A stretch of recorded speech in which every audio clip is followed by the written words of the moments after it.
Nombreux sont les gros streamers à ne pas s'en servir. Bonjour, c'est Max, streamer au code quotidien sur la chaîne Twitch Chicken House. La semaine dernière, je t'avais dit la différence entre les bits et les dons, pourquoi privilégier les bits, combien tu peux gagner via les bits et comment payer ces bits moins cher en tant que viewer, voire même gratuitement. Et dans la vidéo de ce dimanche, je vais t'apprendre comment optimiser tout ça en débloquant des récompenses considérables pour ta communauté, tout simplement aux badges et aux emotes de bits, comment les ajouter. En tout cas, si tu veux pas louper notre vidéo chaque semaine, n'hésite pas à t'abonner et à activer la cloche. Ça serait bête que tu loupes nos astuces en œuf d'or. Et n'hésite pas à nous lâcher un gros like si ça t'aide, ça pourra nous aider en retour. En tout cas, si aujourd'hui tu t'en sers quasiment pas de ces emotes et badge bits, t'inquiète, je t'en veux pas. Même les gros renoms de Twitch s'en battent un peu les œufs. Sauf que nous, contrairement à eux, on n'a pas la visibilité naturelle mise en avant par Twitch. Il suffit d'ouvrir en navigation privée la page d'accueil de Twitch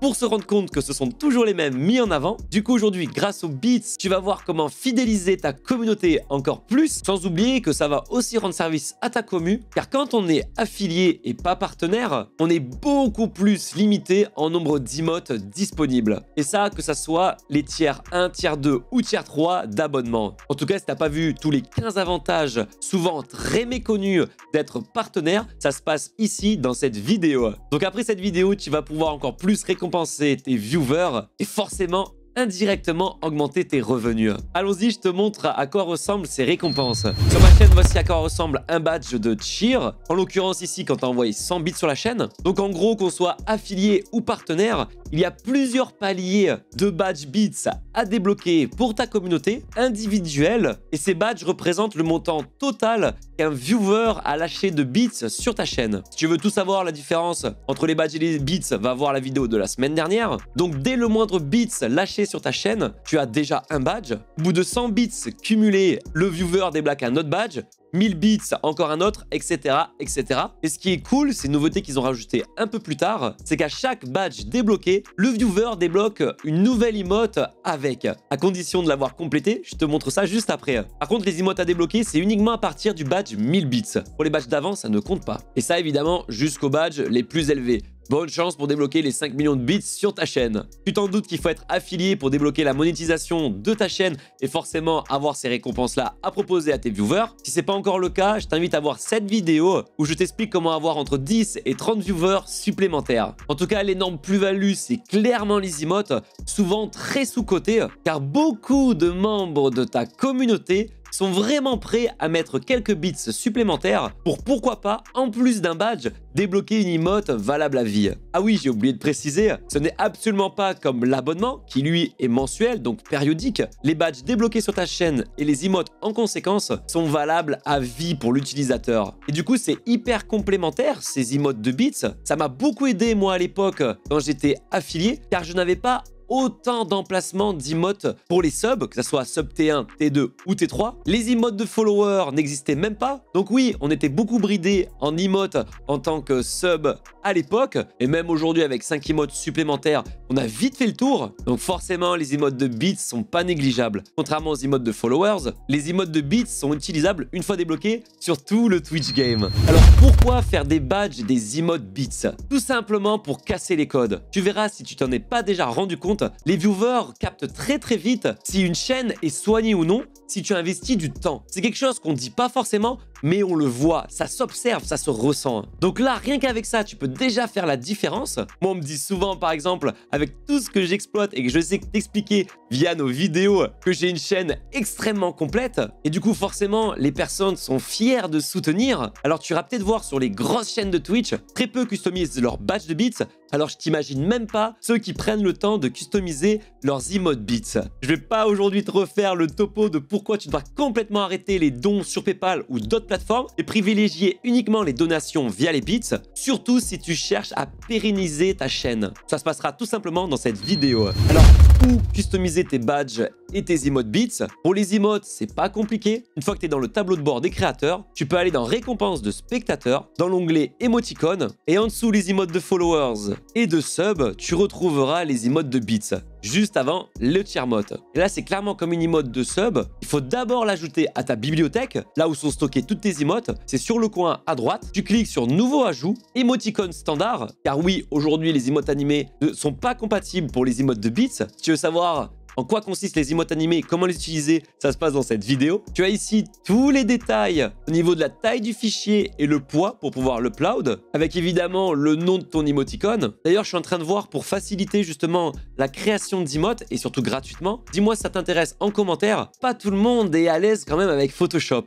Une fois que ton emote est upload, forcément Twitch va au début devoir l'analyser. Alors tu peux court-circuiter justement le temps d'attente en termes de soumission. Pour ça, il faut avoir rempli les conditions de Twitch. Donc en gros, Twitch est prêt à t'accorder l'instantanéité de l'upload de tes emotes, tant plusieurs fois tu as upload déjà des emotes et que tu as prouvé que tu étais propre et que tu respectais les consignes. Et là, Twitch en général, tu verras, ils te donneront directement la soumission après pour tes prochaines emotes. Ah, et d'ailleurs, si tu vois une emote qui n'est pas validée au bout de quelques jours, supprime-la, re-upload. Ça m'est déjà arrivé que ça a dû passer au travers de Twitch. Une fois que tu as l'emote qui est validée, il suffit d'aller cliquer dessus, aller dans attribution d'emplacement, et là tu auras justement les emplacements de bits à attribuer. Et je vais t'expliquer justement dans les emplacements de badge. Mais avant ça, sache que moi personnellement, j'aime bien que ça soit relié au Discord, que mes abonnés Twitch et aussi les emotes de sub sur Discord. Si tu veux savoir comment on fait, ça se passe juste là. Sache que malheureusement, ça n'est pas pris en charge pour les emotes de bits. Donc moi, mes emotes de bits, je les ai upload directement sur le serveur Discord et du coup, elles sont utilisables par tout le monde. Pour voir où t'en es dans les emotes à débloquer en termes de bits, au niveau des badges, il faut que tu ailles dans gestionnaire de stream, ensuite paramètres, partenaires, tu descends et dans la section bits et share, tu vas dans badge de niveau de bits. Alors comme je disais, c'est extrêmement débile que Twitch ne permet pas la possibilité aux spectateurs de débloquer une emote pour les badges 1 bits et 100 bits. J'en mets complètement mes plumes à couper, que beaucoup seraient prêts à lâcher 1 € et quelques pour avoir directement leurs premières emotes, sachant que c'est valable à vie en plus. Alors, comment ça se passe pour débloquer des emotes de bits supplémentaires? C'est très simple. Twitch ont designé le fait que débloquer une emote pour un spectateur, c'est quelque chose qui est une grosse récompense. Donc du coup, tu vas là où le badge ultime a été débloqué par un de tes membres de ta communauté. Par exemple, pour moi, c'est le badge 300 000 bits qui ont été lâchés au total sur la chaîne et ça a été débloqué par une personne. Ce qui veut dire que Twitch veut motiver cette personne à débloquer le badge suivant. Donc en gros, Twitch te permet d'upload une emote supplémentaire pour le badge, ici en l'occurrence des 400 000 bits. Et une fois qu'une personne veut débloquer ce badge-là, Twitch va te permettre d'upload le badge des 500 000 bits, etc., etc. Par contre, concernant les badges, moi j'ai arrêté de les customiser pour le 500 000 pour l'instant, mais tu peux strictement customiser tous tes badges. D'ailleurs, je vais t'expliquer juste après comment choisir des bons badge bits et des bonnes emotes, sans oublier comment les promouvoir. Car forcément, tu vas pouvoir en faire de la publicité pour montrer qu'elles existent, car sinon, ça va pas motiver les troupes à les débloquer. Donc pour customiser le badge, c'est très simple, tu vas dans l'onglet modifier, ça ressemble beaucoup à l'upload d'emotes, tu as les bonnes dimensions à respecter, et c'est tout. Et le gros avantage, contrairement aux emotes, c'est que ça sera immédiatement utilisable sur Twitch, il n'y a pas de soumission. Alors Twitch, dans leur FAQ, souligne qu'une personne va devoir lâcher un tiers pour pouvoir débloquer le badge. Genre comme si c'était pas rétroactif. Honnêtement, j'ai jamais vu ça. Si tu modifies un badge, toutes les personnes qui l'auront débloqué vont l'avoir automatiquement. Enfin ça, du moins, c'est mon vécu. Alors, comment choisir de bons badges, de bonnes emotes? C'est très important parce que sans ça, tu donneras pas l'envie de les débloquer. Alors pour Twitch, c'est la citation officielle, c'est l'occasion pour vous de personnaliser davantage les récompenses pour votre communauté et d'harmoniser ces récompenses avec la ligne directrice de votre chaîne. Donc là, clairement, tes badges doivent rentrer dans la direction artistique de ta chaîne et représenter du coup ta communauté. Quelque chose de très simple, mets-toi dans le plumage d'un viewer, un membre de ta communauté, et demande-toi si tu serais prêt à dépenser quelques bits supplémentaires pour débloquer un badge et une emote. Tu dois donc donner envie à ta communauté de progresser dans leur badge. Pour ma part, j'ai fait quelque chose d'assez malin, à voir suivant toi ce que tu décides de faire, mais ma petite astuce, c'est que j'ai récupéré une insigne, un peu comme une médaille, où tu sais les pins que tu peux avoir très prestigieux à mettre fièrement sur ta veste ou sur ton sac à dos, ça dépend des références. Et bien avec mon artiste, on a designé une belle plume qui va être déclinée et suivant un code couleur très reconnaissable sur Twitch. Là, tu vas me dire, mais pourquoi t'as pas créé tes propres badges de ta propre chaîne, un peu comme nos badges de sub, puisque les couleurs sont pompées de Twitch, tout simplement pour rejoindre l'idée de tout à l'heure où je te disais que très peu de grosses chaînes customisent leur badge de bits.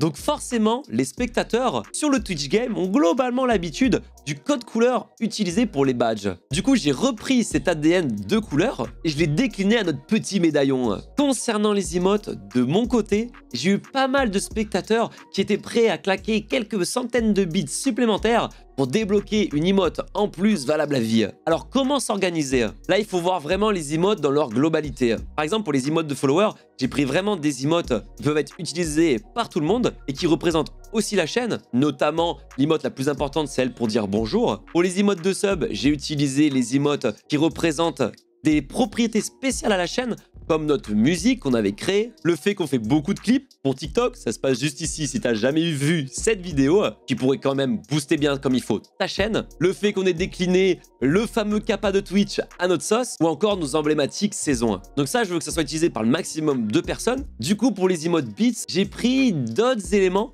qui sont un peu plus facultatifs, mais tout aussi importants. Comme par exemple la petite Kiwi, notre petite chatte qui vient souvent taper l'incruste sur les streams, ou encore l'emote vidange, parce que comme je caquette beaucoup durant nos lives, si tu l'as jamais remarqué, n'hésite pas à passer, tu es le bienvenu sur notre chaîne Chicken House. Mais du coup, forcément, ça donne envie souvent de se déplacer au petit coin. Donc une emote comme ça est quand même très importante. Surtout qu'elle est très fun à utiliser. Et comment là encore plus promouvoir et donc valoriser toutes ces récompenses sur ta chaîne? Si tu l'as déjà vu la semaine dernière, n'hésite pas à faire dépenser 100 bits par ton bot pour lui afficher le badge, au lieu qu'il soit tout nu. Ensuite, de mon côté, je suis hyper fier d'annoncer oralement à tous mes poulets et poulettes qui vont débloquer des badges de bits et ou des emotes de bits que ces récompenses sont valables à vie. Et je peux te dire que systématiquement que je le dis, ça fait beaucoup le verbe dire, énormément de personnes ne sont pas au courant. À cause de quoi? Oui, tu l'as bien remarqué, beaucoup de gros streamers ne prennent même pas le temps de customiser ces récompenses. Donc forcément, les membres des communautés ne sont même pas au courant de ses avantages. Ensuite, comme tu as le droit d'utiliser toutes tes emotes bits, n'hésite pas à t'en servir directement via ton Stream Deck lorsque c'est compatible avec certaines situations, parce que forcément tu vas mettre en avant tes emotes. D'ailleurs, oublie pas, le Stream Deck c'est indispensable pour tout streamer, ce n'est pas qu'un gadget, et je suis pas sponsor par Elgato, à la vidéo juste là. Ensuite, une autre promotion. Par exemple, mon bot Cocotte Cobot utilise au maximum possible, dans le maximum de ses messages, des emotes de sub. Ça, c'est un bel avantage d'être partenaire, c'est qu'on peut sub à vie en T3 notre bot. Bon, évidemment, Twitch ne nous donne pas de rémunération avec ce sub-là, mais du coup, on peut promouvoir les avantages de sub, dont les emotes, qui pop constamment dans le chat grâce aux messages préconfigurés du bot. Et malheureusement, Twitch ont un peu bridé cette fonctionnalité et n'ont jamais proposé le fait de pouvoir offrir à notre bot tous les badges de bits. Et forcément, toutes les emotes en conséquence. On croise les plumes pour que ce soit utilisé dans le futur. Et si c'est le cas, tu es déjà au courant de comment l'exploiter. Ensuite, très bonne parenthèse concernant la modération. Ça m'est arrivé il y a pas longtemps. On m'a offert 1000 bits par un utilisateur qu'on n'a jamais vu. Et le mec s'amuse à utiliser des insultes directement dans les messages. Hésite vraiment pas à bannir instantanément. Même si on te fait un don, on rigole pas avec le respect, c'est quand même ton image qui est en jeu, sans oublier, et je t'en ai parlé la semaine dernière, que tu peux valoriser un don avec des services externes comme Stream Element qui vont permettre de lire oralement un message qui est ajouté à un don de bits. Et justement, il y a des petits malins qui essaient de troll. Ça, oublie pas que tu peux justement bloquer certains termes directement dans l'outil en question comme Stream Element. En tout cas, amuse-toi bien car c'est quand même super fun à faire. Viens vite nous faire un petit coucou sur notre chaîne Chicken House au poulailler et à dimanche prochain pour une nouvelle vidéo. Ciao ciao!